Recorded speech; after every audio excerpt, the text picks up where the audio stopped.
with Snapchat and Rumble and fuck, shake your tits and swing your dicks while it's another Friday. Yippee-ki-yay, motherfuckers. Flick your nips and dive into another episode of your favorite internet sensation with libation. That's right, another episode of the Friday Wrap-Up. Before we get today's show kicked off, I want to tip my hat to today's libation. Felt like a bourbon kind of a day, so that's what I went with. A good old two-finger glass of bourbon. I'm drinking a little Jim Beam here, which is often looked down upon as kind of like a lowbrow type of bourbon, but I disagree. Jim Beam is a very high-quality bourbon. Now, granted, it's usually used for mixing cocktails, but there's nothing wrong with it on the rocks, just as a good little sipping bourbon, so as I lose the drink up and be somebody. Delightful. As a matter of fact, for those of you bourbon connoisseurs out there, if you're a fan of Knob Creek, that's Jim Beam. So just saying, okay? Don't poo-poo the good old, the good old-fashioned Jim Beam bourbon. Okay, so what a fucking week. All right, well, unfortunately, no midgets this week to delight me. Just a slew of fucking morons. What else has happened? Billy Joel is actually releasing a new song in February. I saw this on News 12 the other morning. Now, this is a big deal because Billy Joel just basically stopped writing music, I want to say, early 2000s. Like, he wrote his last song and went, this is it, no more. But, because he's an elderly man now and he's just been out fucking everything. Well, his wife. He married a young woman and decided to impregnate her twice, which, if I'm his daughter, Alexa, I would be pissed. Because, for years, she was the sole heir to the Billy Joel estate. And now she has to, split it with two very younger siblings and, a step monster who I'm sure is not going to be easy to deal with when Billy Joel passes. He should live 100 years. I'm just saying, I like Billy Joel personally. I think he's a wonderful guy, very down-to-earth kind of guy. I just think it's fucking dumb. First of all, he's like pushing 70, this guy, right? And you go out and you marry a girl who's like 30 years younger than you. She's definitely gold digger. I mean, let's face it, Billy Joel isn't winning any fucking beauty contest. It's not a knock. I love you, Bill, but come on, So now she's basically locked onto him with two kids. So he's gotta provide. So that's why he did the residency. I think that's why he's going out on tour again. And now he cut a new single. So, hey, listen, what can I tell you? Good luck, Billy. What the fuck is going on with the price of chocolate lately? This is like a non-problem, but it's an issue. It just pissed me off the other day. I was at Walgreens. I went in there to get vitamins. And, I said, because I like to keep I have a little candy dish on my coffee table. And I like to put chocolates in there. It's just nice to have. And I always like to, whatever the season is, I like to, put, like, if it's Halloween, I'll put Halloween chocolate, Christmas chocolate. And I'm a big fan of Hershey's. It's my favorite candy bar. Like, like a plain Hershey bar is, like, my favorite fucking candy bar. So I like the Hershey's Kisses, like the little Hershey miniatures, that type of shit. So they had these little heart-shaped Hershey's chocolates. So I said, you know what? They had, like, the peanut butter stuffed ones, the Reese's ones, and then they had regular Hershey's. I said, let me grab a couple bags, put it in the little candy dish. I get up to the fucking register, I ring my vitamins up, I ring the goddamn candy up, and the candy was $9 a bag. It's a bag this big. $9 fucking dollars. Whoa, $20? And get the fuck out of here. What are they doing over there at Hershey? Are they all fucking high on drugs? I don't understand. This, you know why? You know why? Because the price of fucking dairy is through the roof. Because of Bidenomics. So there. For you fucking sweet tooth people, hopefully you vote right this time around. Speaking of voting, DeSantis dropped out of the fucking race. After the Iowa caucus, this guy had enough fucking intelligence to drop out. He had to swallow a big humble dick and endorse Trump. And you know what? This is smart on DeSantis as well. First of all, it was stupid for him to even fucking run. He believed all the fucking retards chirping in his ear. If you're a Republican, to run against Donald Trump is career suicide. You gotta be out of your fucking mind. So I think he realized that. He came in second and he dipped. He's like, you know what? It's clear to me. Everybody wants Trump. I'm backing out. I'm throwing my steam behind Donald Trump. I'm endorsing him. And, because Nikki Haley's a fucking retard. And that was smart. Okay? He might be able to salvage his career. Now he's got to kiss the ring. Maybe he's hoping that Trump taps him as Veep. Trump, retired the moniker the Sanctimonious. He's a loyalty guy. I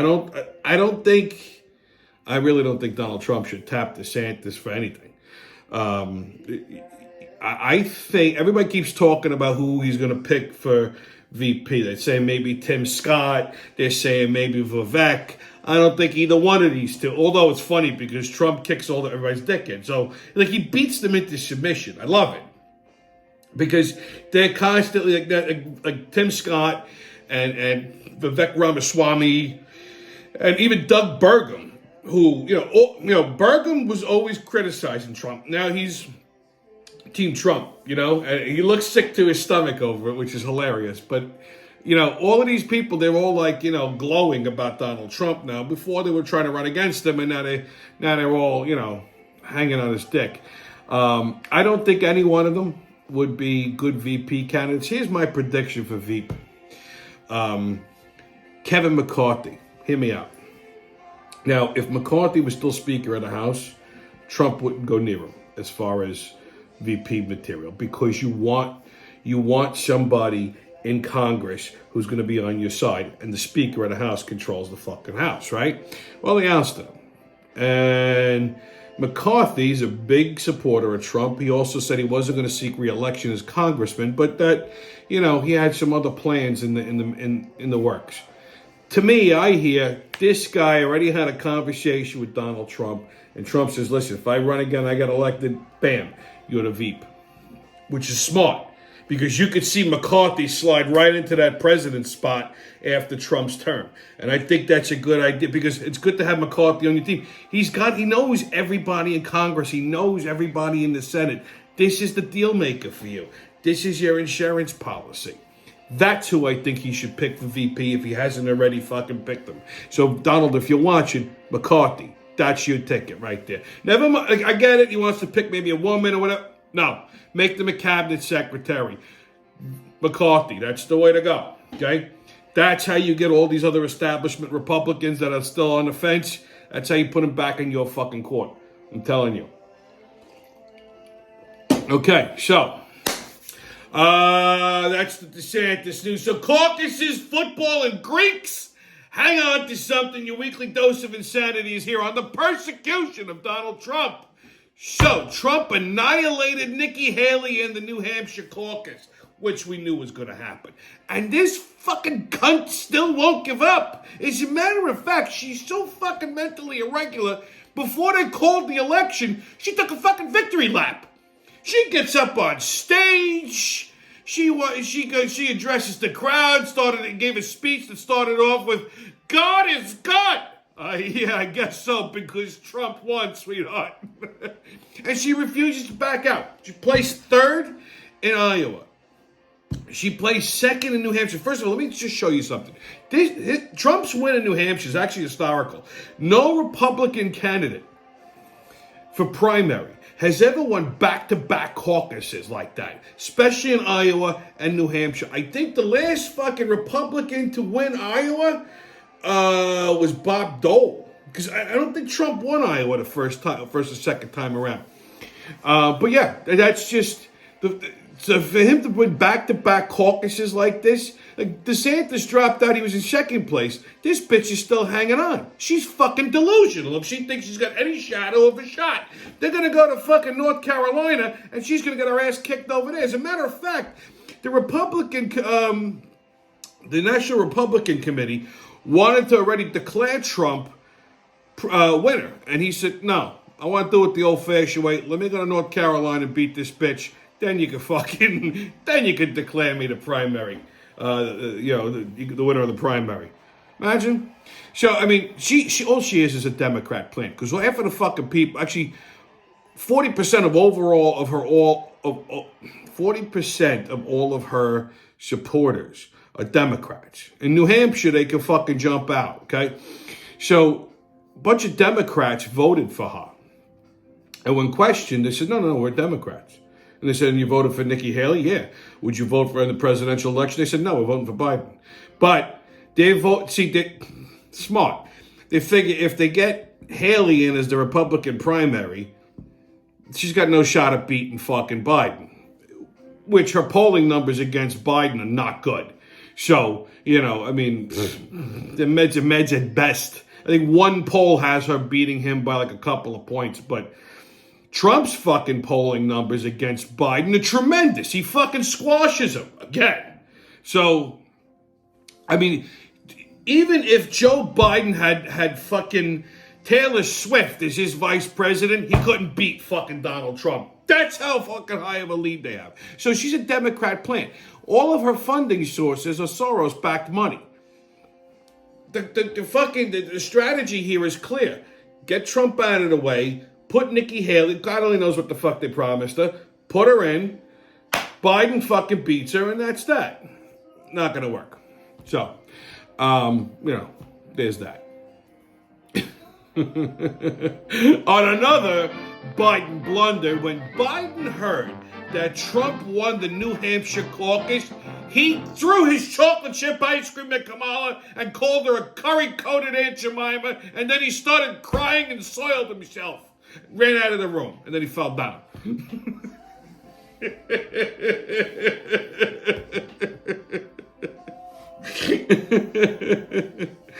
Anyway, yeah. Hey man, are we doing that black and white bit again? We go do that black and white bit. Yeah, Pops, relax. The black and white bit comes up right after the Biden thing. You know that.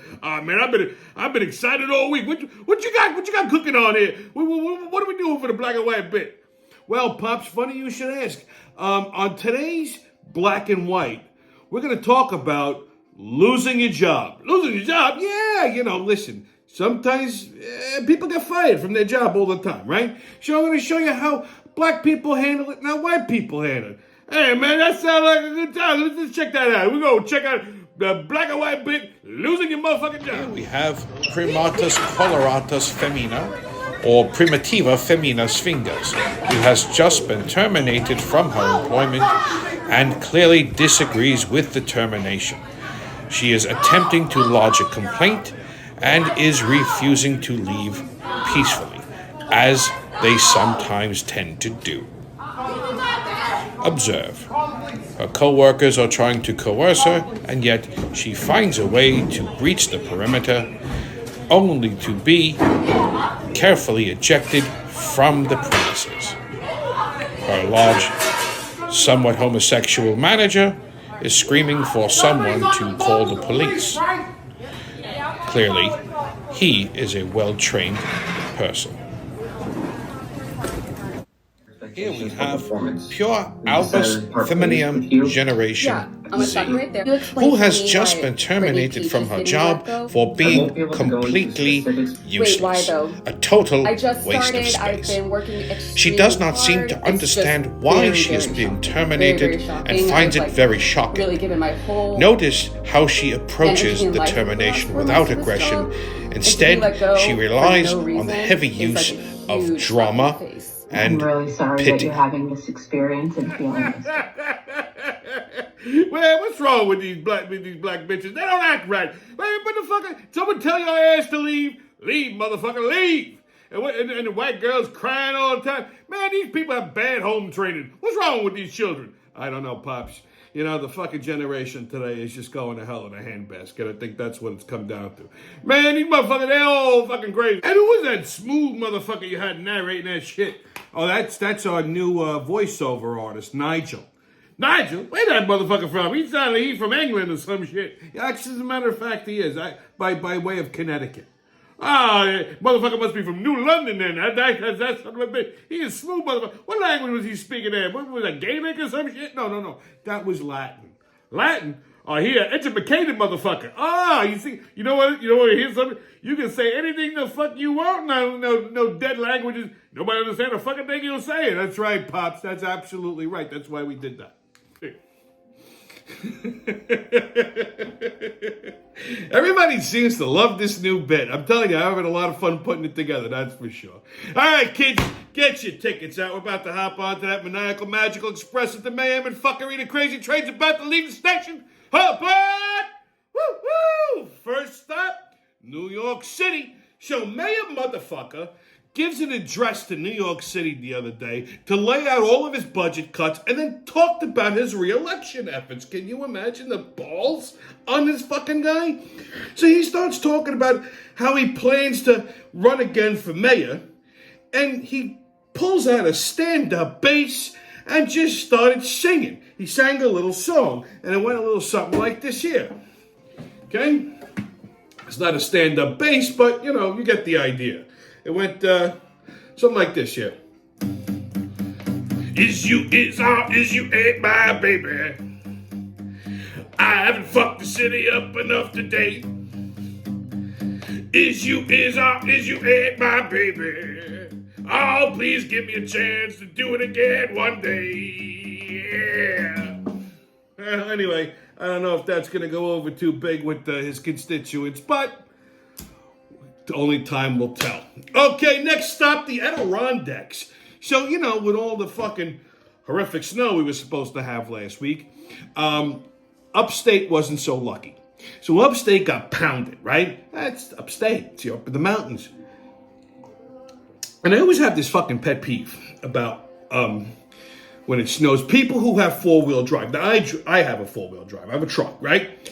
Four-wheel drive, yeah, it's great in the snow. But, it doesn't mean that you drive like a fucking animal, okay? If you have to be out in the snow and you got four-wheel drive, just go at a normal pace. And that's that. And leave the snow plows alone. They're going to move a little slower. That happens.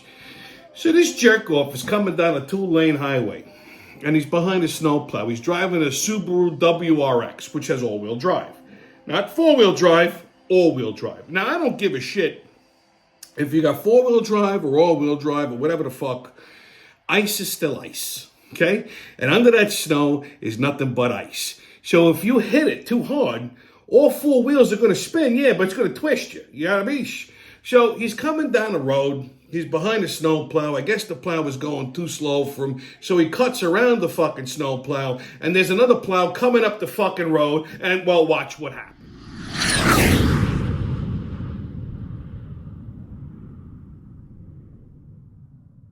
That fucking car right in half. Holy shit. How this fucking guy didn't die, I don't know. Okay, he hit the fucking blade of the plow and it actually cut the fucking car in half, clean in half, right behind the driver's seat. This son of a bitch, another fucking inch, and there'd be less traffic. You know what I mean? That's how you fucking learn. Now your car is cut in half, you dumb son of a bitch. All right, kids, on your sports update. NFL, well, Jesus Christ, I had every fucking game last weekend except the fucking KC and Buffalo game. And I told you I was a little bit on the fence about that one. I said if they locked Taylor Swift up in the parking lot, they had a shot. I still believe that. I think my Buffalo pick was more emotional than fucking intelligent. Half of their defense was hurt. But they played a decent game. They made too many fucking mistakes. They didn't capitalize on turnovers. They missed the fucking tying field goal. And the announcers go, oh, you can't blame the kicker. Yes, you can. Absolutely you can. You got one fucking job. You kick the field goal. That's it. If they would have tied that game up, I'm pretty sure they would have fucking had it. They misses the fucking tying field goal. That's it. That just crushes the team spirit. KC scores again. Bam, game over. That fucking Taylor Swift is like goddamn my life. I don't understand why they let her in the fucking stadium. Anyway, listen, if they win the Super Bowl this year, it'll be because of Taylor Swift. So this week's conference championships, Chiefs and Ravens Sunday at 3 o'clock. This is a little tough to call.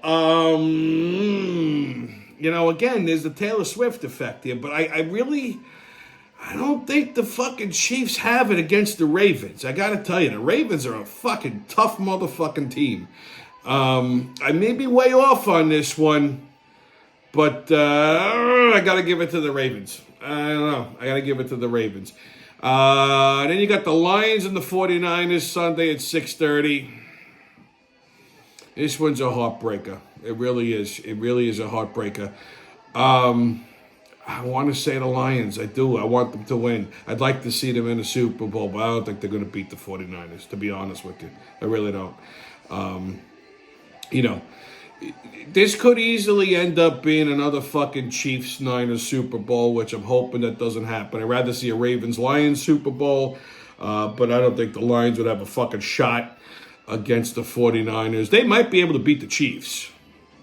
Because you know what the thing is? If you sack Mahomes enough, he gets rattled and that's it. You get to him, that's it. You got the game. Because he can't handle the fucking pressure. He's a little shit. He's a little fucking pussy. You ever see him walk? He walks on the balls of his feet. He talks like he's like sounds like a fucking muppet. I think that's going to be the Ravens' strategy. They're gonna manhandle them, and I think that's how they're going to win the game. I really would like to see the Lions in the Super Bowl. If it was a Chiefs Detroit Super Bowl, I think Detroit might win it. I'm going to say Ravens Niners for the Super Bowl. That's my prediction. Ravens Niners for the Super Bowl. I hope Detroit wins. I don't mind if I'm wrong on that one, but I don't think the Chiefs are going to beat the fucking Ravens. That's just it. That's my 2 cents for the conference championships. Let's see if I'm right. Okay, NHL Rangers versus Golden Knights tonight at 7:00. They owe these motherfuckers a beating. Okay, and I hope they deliver tonight. Panthers and Islanders Saturday at 7:30. Islanders dropped a heartbreaker last night to the Canadiens. Okay, in overtime, I think. And NBA, Nets and Rockets Saturday at 6, Knicks and Heat Saturday at 3, and Bulls and Trailblazers Sunday at 9:00. On Tommy's Pub and Grub Review, I found a new spot. I love when I find new spots. I've passed this place a couple times. I said, I gotta try it. So last Sunday, I got some takeout from the place. It's really a takeout joint. It's called Euro Village. It's right on Tulip Avenue in Floral Park. And for some of you that don't know how to pronounce things correctly, you might call it a gyro. It's not a gyro. It's a gyro. If you're going to fucking eat it, say it right. Okay? Like my friend Telly Savalas used to say, everybody loves a little Greek in them, baby. Coochie coo. But anyway, I love Greek food. I do. My step-grandmother was Greek. My grandfather's third wife. So I sort of grew up on it. I do love it. I went Sunday, and I got 2 things. I got an appetizer and a main course. And my God, they try to feed you till you die. It wasn't expensive. Overall, it was reasonable. So I started off with the agglomeno soup, which I love. It's basically a chicken and orzo. It's like a chicken orzo lemon soup. Like they make the broth, this chicken broth, they put a little cream, a little lemon juice, and then they put and usually when you get this shit, it's like little tiny pieces of chicken. Holy shit, I think they put an entire chicken breast in a fucking cup of soup. Like there were chunks of chicken in it. And the orzo was cooked perfectly. That alone could fill you up, So I had a cup of that, and then I ordered a gyro bowl. I didn't want a whole, sandwich. I didn't want the platter, the bowl looked. I figured it was it was going to be something small. This thing easily could have fed 2 to 3 people. I swear to Christ. I'm not a small guy. I was eating this thing for 3 days. Seriously. So it's you basically start off with a bowl of, it's rice, and then you add some, whatever you want to it. I put tomato, onion, olives, some feta cheese, and then meat on top, right? And then they give you a little tzatziki sauce. Listen, my advice to you is if you go there, get extra tzatziki sauce because they don't give you a lot. They just give you a little cup. You're gonna need a lot, okay? And then they give you a couple pieces of pita bread. My God, it was fucking delicious. I mean, it was absolutely delicious. Like I said, 2 people could eat this thing easily, even 3 people. I mean, it was. I mean, it's a tremendous amount of food. Like the fucking bowl, like you couldn't see it in the picture, but the bowl is like this big. When I took this thing out of the bag, I'm like, holy fucking shit! I'm like, did I order the wrong size? No, it's just one size. I'm like, Jesus Christ! And I think it was like $15. So, I mean, when you think about it, it's a lot of food for. It's cheaper to do that than to go to the supermarket for the week. Like I said, I had that for like 3 days, so I didn't have to meal prep. It was nice. I have to go back and try their pastizio, which is basically, the Greeks like to say it's a Greek lasagna, but it's not. It's Greek baked ziti for the most part. They use these long tubini pastas, and they make like a meat sauce. It's almost like a bolognese, but it's more Mediterranean flavored. It's got like clove, and it's a little bit on the sweeter side, but it's got like that clovey, cinnamony kind of taste to it, which I know sounds bizarre, but it works, believe me. And a bechamel instead of ricotta, but it's delightful. And that's kind of how I judge Greek places. If they make a good pastizio, I used to judge it by their spanakopita, but I can't eat that shit no more, so it's the pastizio, moussaka, and my favorite, baklava. That's one of my favorite desserts of all time. I do love a good Greek baklava. My step-grandmother was an asshole, but she used to make delicious baklava and pastizio. Matter of fact, she showed my mother how to make the pastizio. I wish I still had the recipe. I don't know what the hell she did with the recipe, but she made it really good. So I have to go. I've been craving it. I don't know why, so I have to go back and check it out. But so far, this place was aces with me, and it's a good thing because they closed my other favorite Greek joint. The one in Franklin Square here, and I can't, Greek Corner. It's been there for fucking 100 years, and all of a sudden, I don't know what happened. The guy just put the place up for sale. I don't know if he died or what. It's all boarded up now. So that was a heartbreaker. But this place is a good replacement. 2 Greek guys own it. I think they're brothers. I wouldn't be surprised, or cousins or whatever. You know how the Greeks go. But yeah, they give you a shit ton of food. Like, they do it right. The food's good, fresh, nice. They're open till 10 o'clock every night, Sunday to Saturday. So yeah, it was a good little spot. So I highly recommend it. If you're in the Floral Park area, go check it out. Okay, kids, on What the Fuck Is That? We're going to talk about septum piercing.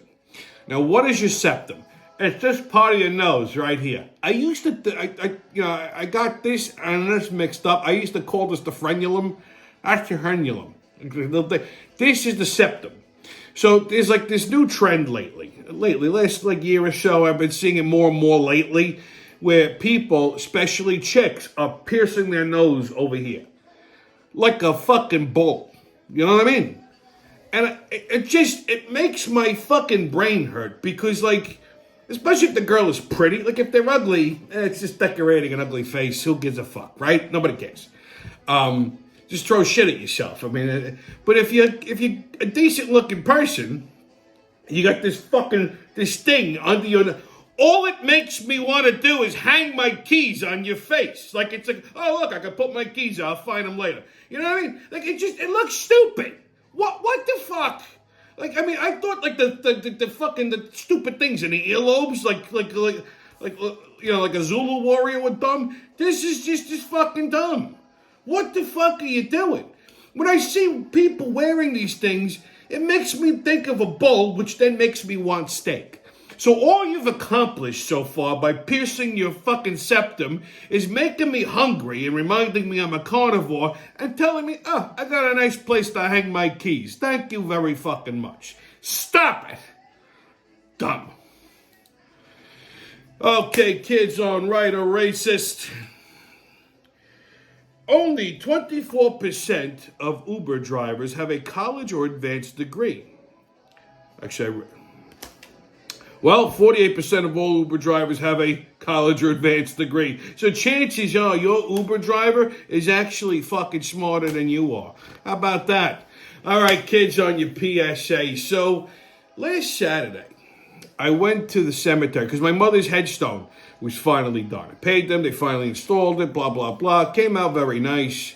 And so I went to check it out. And, you know, like when I go to the cemetery, I mean, I spend like 2-3 minutes there, and then I fucking leave. Like, I don't get these people that fucking hang out at cemeteries. Like, I'm looking around. They have people sitting on the ground, Indian style, having an entire conversation with a headstone. Okay? Was the fucking rock answering you? Do you see dead people, you psycho fuck? You belong in a straitjacket. And then there's these fucking morons that go there and decorate the headstone. Like, what the fuck is wrong with you? Seriously? What kind of mental deficiency are you suffering from where they have picnics in the fucking cemetery? Do you really think your dead relative is there? Let me tell you something. I don't know what happens after you drop dead. Maybe you go to heaven. Maybe you go to hell. Maybe your ghost just floats the fuck around. I'm going to probably go with option 3. Okay? If I drop dead and I'm a floating spirit, you think I'm hanging out in a fucking cemetery? No. I'm going to Macy's. I want to hang out in the women's changing room all fucking day. That's what I'm going to do. Who the fuck wants to hang out in a cemetery with a bunch of psychopaths that come there to decorate fucking stones and have picnics with heads, with graves? What the fuck is happening? This is why the whole world is in the condition that it's in. Everybody's fucking mentally fucking irregular. Stop it. Get medicated. Get therapy. Unfucking believable. Anyway, stay COVIDless, kids. No mask, don't ask. Haters can kiss my ass. And remember, who loves you, babe? It's been your Friday wrap-up. I'll see you when I see you.